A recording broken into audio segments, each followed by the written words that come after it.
Highlining is it's the easiest sport to establish new things in mountains at the moment. It's not an extreme sport in my mind. We were doing 50 meters nylon and we thought like this is great for bouncing. I remember doing rockets on 30 meters of nylon. The hardest part to judge in the competition will always be the qualifiers. I sat down to interview Augustin, a true all-rounder in the world of highlining. Most of you may know him for his work in judging, but his story runs much deeper. He's been highlining since 13 years. He's been active with the International Slackline Association since 2018, where he's the treasurer today. And on the lines, he held the world record for the longest highline send with 2.7 kilometers. He's invented several freestyle tricks, and he continues to chase adventures on both surfy and high mountain lines. He's also known for some playful challenges, such as trying to walk every line on a festival in a single day. And in our conversation today, we talk about his story in slacklining, what drives him today, and show you behind the scenes about his work in judging, his ISA work, and much more. I learned so much, and I'm sure you will too. How did you start slacklining? I don't even remember when I started slacklining. I was climbing since I was a kid, since I was 6 years old, or even before, like my mom got me into it. And around climbing clubs in 2015 and earlier, earlier than 2015 for sure, like 2005, and there were slacklines. I think I really hooked up. It was when I was 15 years old. I think there was a camp. I was at a multi-pitch route climbing camp, and we had a slackline in the camp. And every time we were not climbing, I was pretty much trying the slackline, and I learned to walk there. Then I learned to jump a bit on those lines. It was short, tight. Then I bought my own small setup. My first highline was in 2013. In April, it was at the Pesal Rock trip that was happening in France, in the Gorge du Tarn. I came for climbing with my friends, and I thought, oh, maybe I can try highlining. And I asked, and they said, yeah, for sure you can try. Can you do a sit start? And I was like, maybe. And I did sit start with like pushing on one leg, completely the wrong technique, of course. Nobody was teaching me. But then, that was when I really got hooked into slacklining. That was 2013, and then just like 3 days later, I was buying my first 100-meter setup because I knew I wanted to do this more. You've done a lot of different slackline disciplines since then. Can you walk us through when did you get into which? After I tried my first highline, I spent a year just like mostly doing long park lines, long line. I went up to 150 meters. Sometimes I would also do a bit of freestyle near the anchors. I had seen videos, or like I had actually seen him in person, Brendan Gebhardt, American guy who was really doing like freestyle on long lines. Those kind of things like panic roll and the chest rolls. Back then it seemed crazy. I did a bit of trick line because everybody was doing trick line back then. I think I did like a backflip, not much more. I did big lines, obviously. I went up to the 2.7 kilometer line that we did in 2022. I was freestyling on long lines, and then it translated to freestyling on high lines. I think it was in 2017 I was doing back bounces on high line. Surfing is a weird one. Like, it's always in my mind. I always want to do it, but you have to have the good line to do it. You really have to have, like, well, you can do it on any line, but to really enjoy it, you really need to have a really good setup, and it's quite rare. I understand that many more people do it because it's hard to understand at first. It's really hard to get into it. I started doing surfing on big rodeo lines. You put the anchors like 5 to 10 meters up and just run on the ground with the line, stand up on the line, it comes back, or first you sit, it comes back, you wait a few, and then you wait till it's not too big so it's not scary anymore, and then you stand up. I know for sure that you also did unicycling on the highline. Yes, it's painful, it's dangerous. Like, you fall with the unicycle around you. There are times where I did more. I do it still on park lines because it's fine. Like, it's on 20-30 meters of hand tension is great. So when you say it's dangerous, why were you interested in it? It's a challenge again. But this one, like the thing with highlining I really like is that once you're tied into the leash and far enough away from the edges, it's really the most safe extreme sport. It's not an extreme sport in my mind. Extreme sport is when like what you do at the moment, how you react, make you safe, or like your safety depends on your reactions. In highlining, it's not that. Like your safety depends on everything you did before. And with the unicycle, it becomes that. If you could only do one slackline discipline from now on, which one would you do? Mountain highline. Favorite freestyle trick? Back bounce. Just love the feeling, like when you have the sky above you and then you go back to feet. Just like the feeling of it is great. Worst highline advice? Don't look down. Best advice? Yeah, that's something I've been telling beginners a lot. Like they go onto highlines and they're like getting rid of the fear, and then they try to stand up and they cannot stand up. And that's often because they don't have the good technique to stand up. And like going back to the park line. Go to the park, read a semi-tight rodeo line, or like, yeah, you know what I mean, like a 12 meter, 1 meter sag, something like this, and practice the sit start. A highline fact about you or about highlining in general that only a few people know. I sent the first highline I went on ever. What's the slackline goal that you have right now? I'm keen to try to go for like the endurance record. You've been in the sport for a really long time. What motivated you initially, and what keeps your motivation going now? It was the new thing. It was like after years of climbing, I think I felt like I was a kind of a plateau in my level. Maybe I could have trained differently, better, all of that. But I wanted something where I would progress, and I was making quite fast progress. Even though back in the days, like the lines were not as easy as today. I think today, like we see people who begin and after a year they cross 300 meters. Back then, when I started, the record was 150, so nobody was crossing 300 meters. And now, what keeps me going? There's lots of things really. Like, I still love the freestyle because I still feel like I make progress every year, like for myself.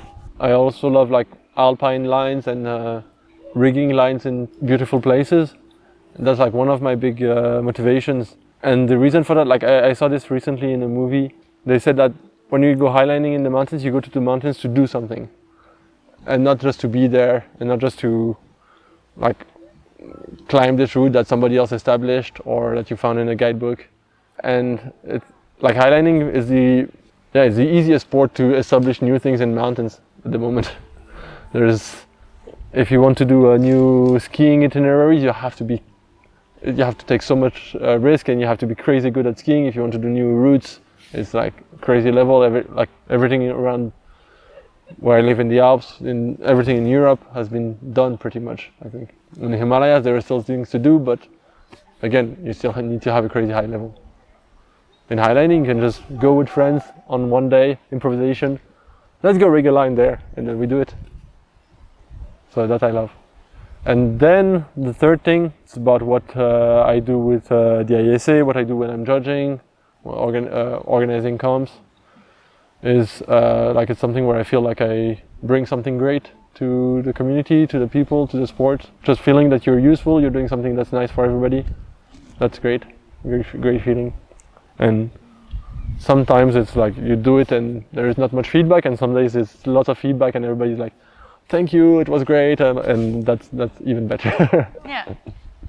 You also said you like to judge. Yes. From the outside, it can look a bit like you do a lot of work and then there's a lot of complaining. So why do you do it?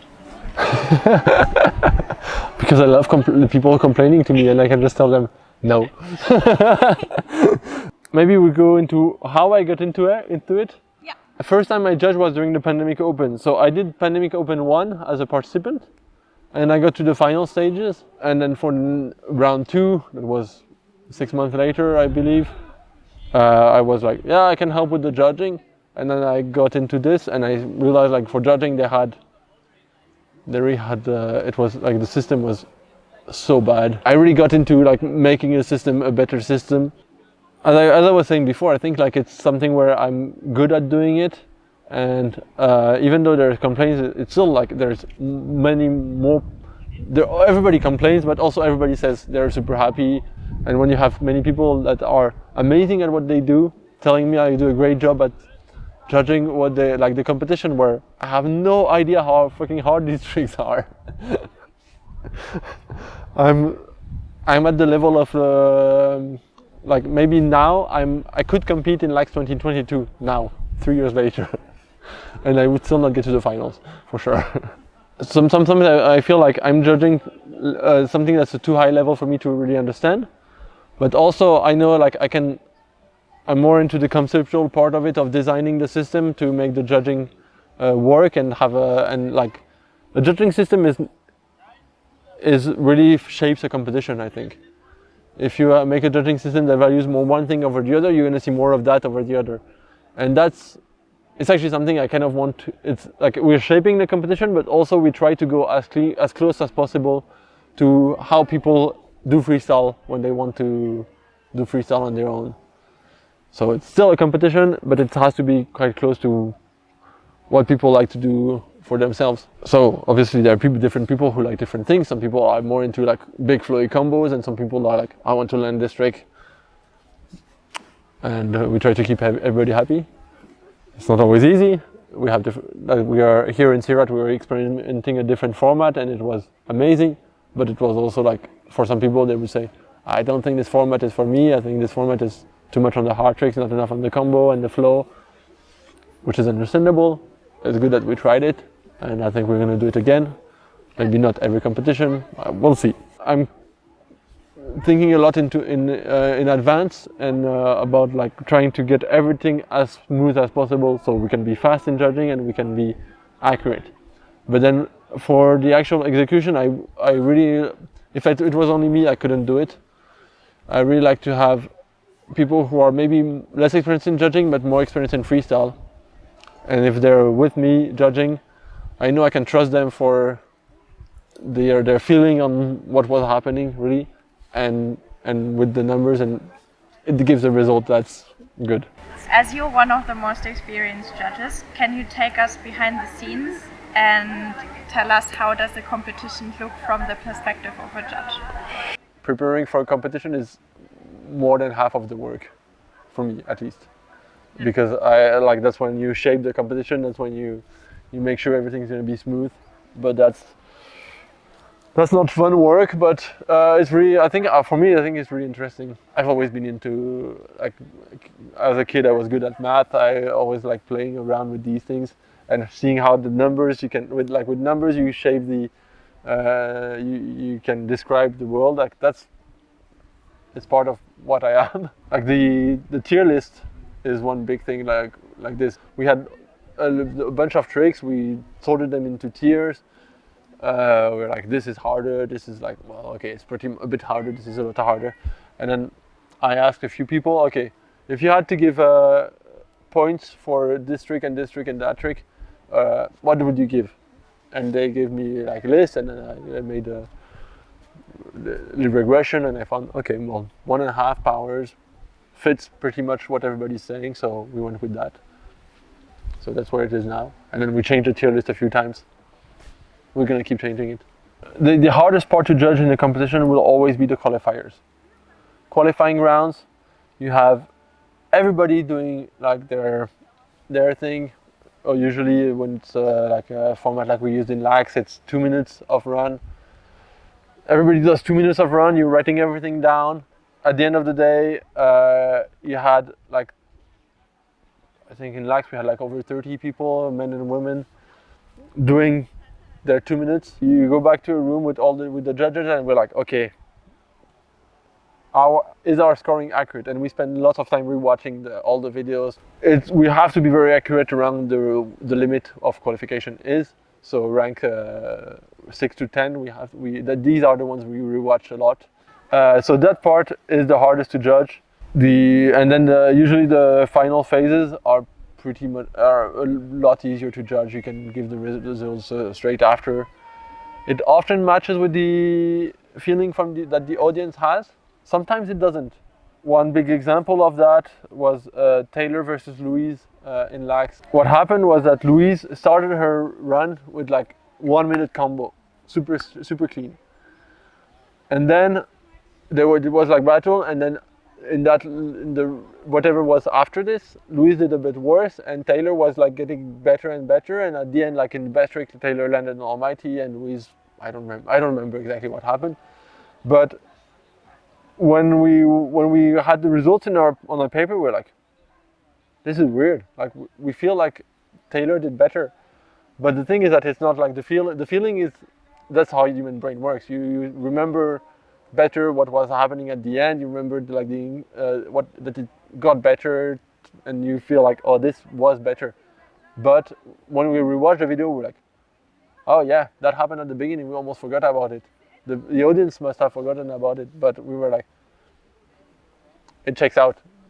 And yeah, that was so. Sometimes you have this thing, and you're like, you have to realize it's okay. The audience is going to be a bit disappointed, maybe, but watch the video, I guess. So what's the easiest part about judging? Oh yeah, I know.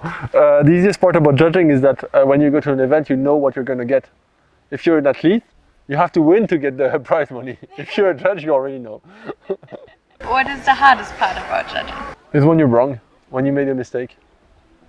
It's yeah. I don't like when you make a mistake and you cannot come back on it. Like it's the results has been announced to the competition. You cannot say but you have to be humble and you have to accept that sometimes you're going to make mistakes. Who is the hardest person to judge?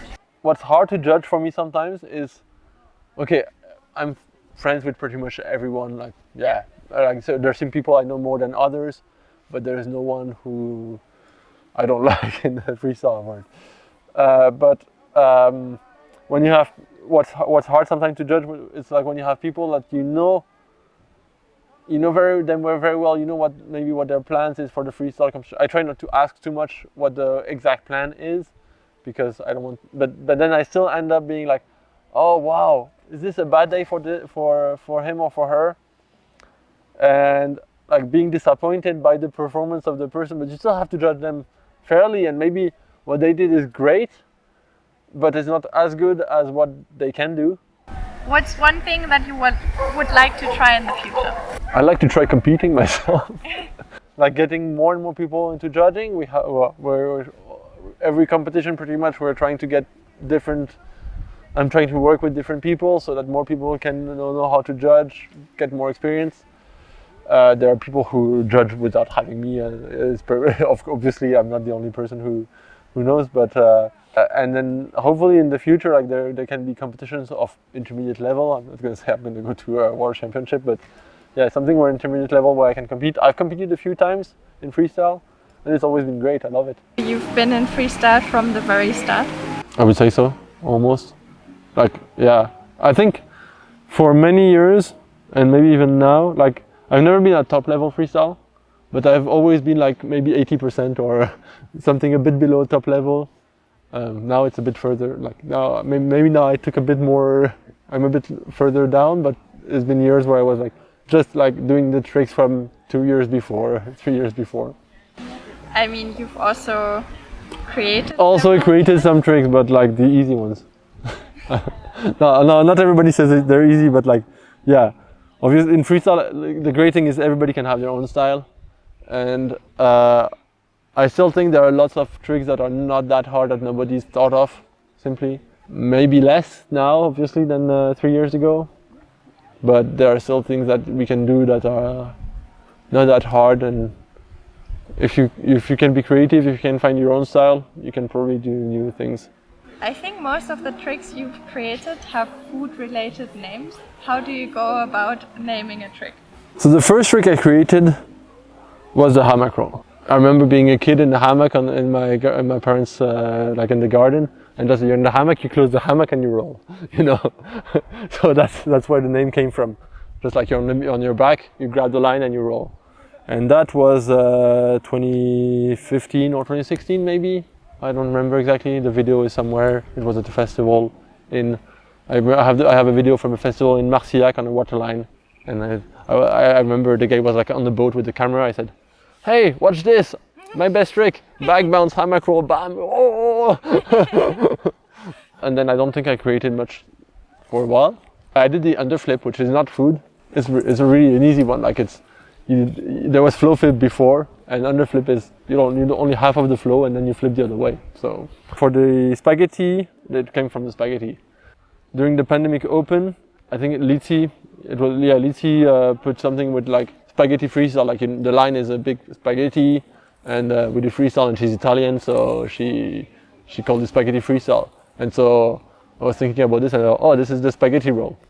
Like you take a fork and you roll, I don't know, and the fork are your legs. Well, and then the lasagna was just improvement on that. Does it mean that lasagna are better than spaghettis? Of course. There is a big debate there. Italians, please correct me. What's the trick you're most proud of? I just did the backflip. Nice. No, that one, just actually like, okay, lasagna is great. Also, so many people call it lasagna roll, but the original name is lasagna without the roll. To be honest, it doesn't look that great. In video, it's like, what? You're just you're squeezing yourself in a tight space to roll, and then you're standing up in the right timing, compared to a trick like even an Almighty, which is more flowy, more open. Okay, switching topics. You mentioned the ISA at the beginning. What do you do there? I'm the treasurer, which means sometimes I check the bank account and make transfers, but sometimes I have to make the accounting, but it's really not the part I enjoy the most. It's the part that's necessary. We need the treasurer. But what I do for the ISA, I like to do a bit of everything. We have 4 commissions. There is the education commission. For that, I don't do much of the work. I do a bit of the rigor certifications, but that's about it. Then there is the sports commission, which manages the ranking list, which has athletes representative. For them, I do a bit, everything's related to freestyle highline. I do a bit of that. We have a great safety commission that works on standards for gear and works with the manufacturers to come up with the best standards for gear. At the moment, we started working on bungee standards because bungees are on freestyle, they're very predominant, and they're also super useful in if you rig short lines for a show.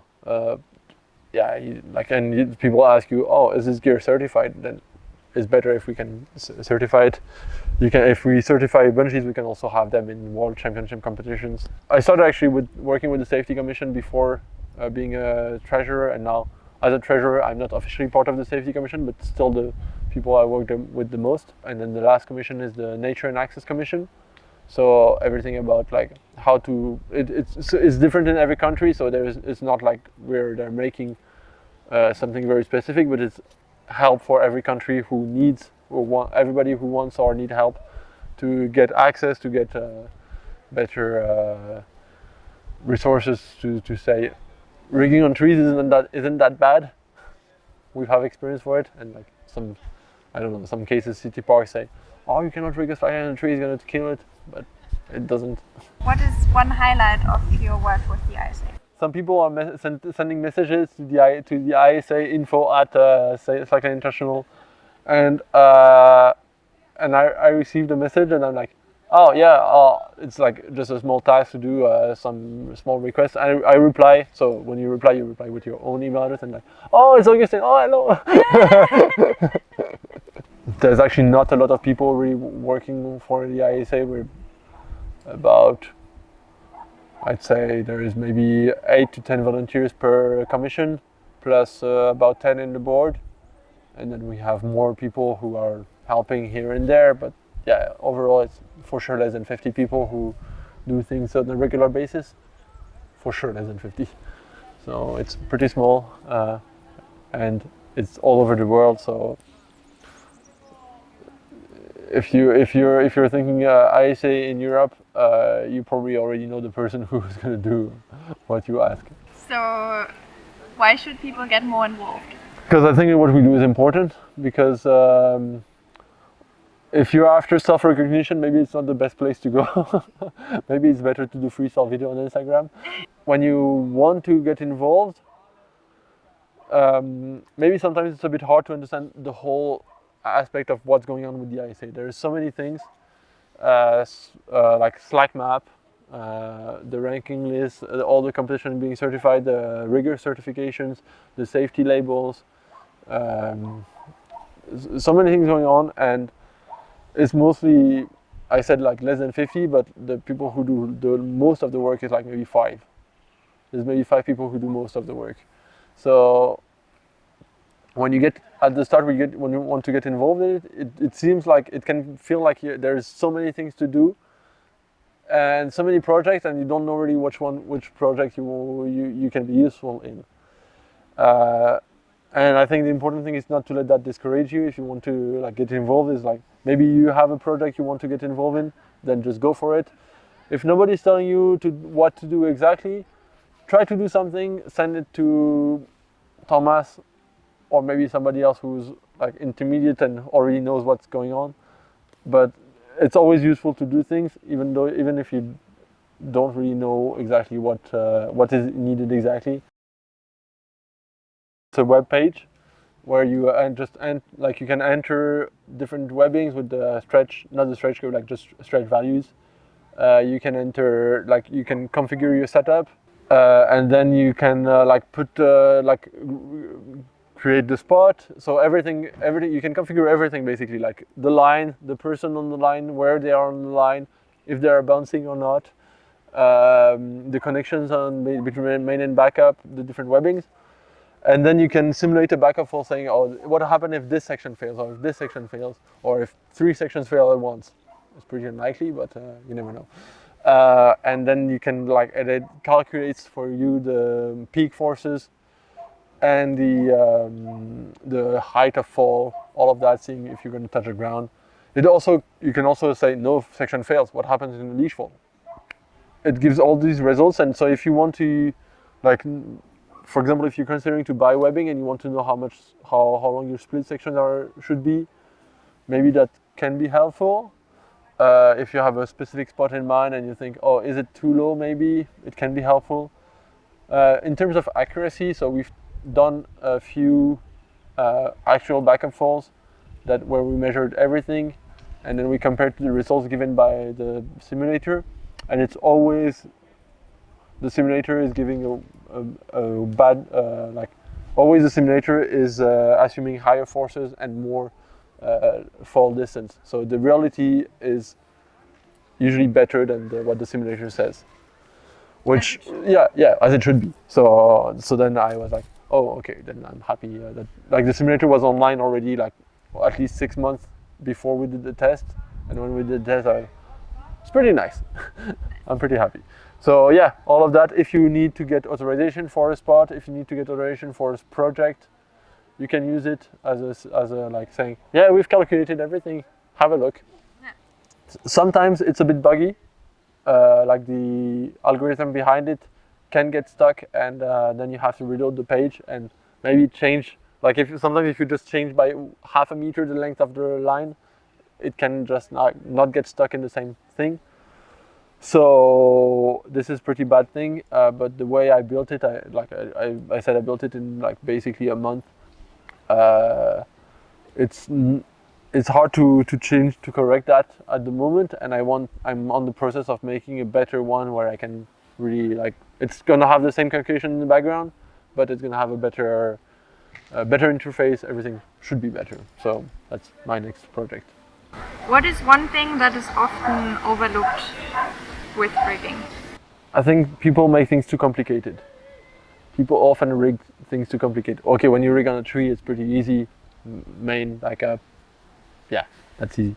But as soon as you have more complicated anchors with bolts or whatever, I have often seen cases where people are just like, oh, I have this gear, so I start there, and then it just gets super complicated. Rigging should be simple. It should be simple, because if it's simple, you can inspect it easily. If it's simple, you know it's redundant, because I can really see there are 2 parts. So you said you started in 2013. Highline, yeah. Yeah. Can you take us back, how the lines developed from then to now? The weekend I started, Théo Sanson did a world record of 150 meters That 150-meter world record was on moonwalk, where there were quadruple pulleys in the setup. The tension was 1.5 ton. The beginner lines, the one I was on, was like 20 meter, tubular polyester, and everything was tight. We had tight backup rigged on the Grigri. It went actually pretty fast. The year just after that, there were still tight lines, but we started having loose lines with loose backups. And yeah, I remember the year just after that, in almost the same spot, like the next valley in Natural Games, they rigged the 500-meter line. So it went from 150 meters to 500 meter in a year. That's like ×3. We haven't had ×3 ever since in a year. So loose backup, they were too loose for a while. The lines were much too loose.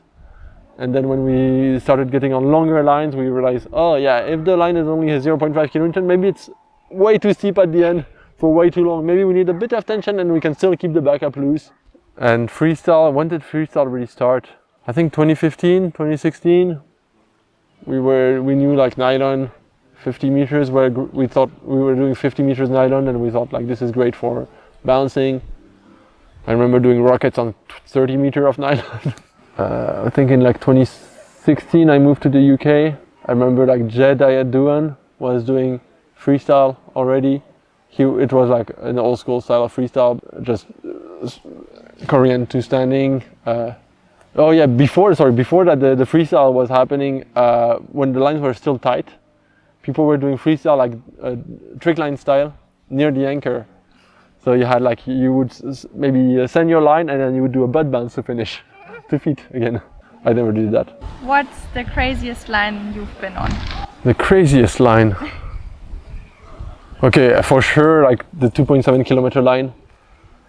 It was like you would just see this thing going away and you don't know where it ends, and yeah, that was really crazy. Like when we got to the spot the first time, we looked and we were like, it's from over there to over on that side. Like that was just so crazy. So that's like, in terms of imagining that it's possible to put a line of that scale, that was crazy. On the other hand, like there's lots of lines I'd love to do where the environment, it doesn't have to be that big, it doesn't have to be that huge of a project, but the environment makes it great, makes it amazing. Like I still want to do a line on a ice fall or on a glacier. Still haven't done that, but it's gonna happen for sure. Like lately it's been waterfalls, trying to go through the waterfall, going around the waterfall, being like having something where the line is not only beautiful for what's below it, with like a huge drop of 400 meters, but having something where it's beautiful for what's above it. So we had like this line which was, there was 100 meters below and 50 meters below and above 100 meters of waterfall. That's great. You mentioned the 2.7 kilometer line. Can you take us back to that project and what was it like for you? We had a project to do a line above 2 kilometers. We talked about it with Benoit, Arthur and Camille for like at least a year and a half before this thing happened. But then, like I was living in the UK, I had a few spots in mind that could happen, but I didn't really do the all the things you have to do before rigging a line like this. Even before trying to find the gear, you have to get authorization. You have to get like these lines are, it's more like an organization challenge than it's a rigging challenge, organization challenge, but the walking part after is the cherry on top. About 6 months after we had talked about doing something like this, or a year, Arthur is like, yeah, I've organized it, you can come, bring, like I didn't have webbing, but bring your stoke, everybody brings webbing. And so that summer I went, I thought like, okay, so if we have this as a project, maybe I need to train more my endurance. I knew I wasn't bad, I knew I could walk like big lines. I think like since I crossed 200 meters, I always did my PB on site. It was never big of a challenge. But like for this line, I knew I had to train endurance a lot. And so I went for every other project I went on that summer, I just tried to walk them back and forth. I did double full man on the 900 meter, that kind of things to prepare. And then when it was there, I was still like feeling like I was super lucky to be there, but I was still feeling like it was maybe like I didn't bring webbing, I didn't bring much to the organization. I was there because I was friends with Arthur and mostly with Benoit, and then like I think they believed that I was great at walking, but more than what I believed for myself.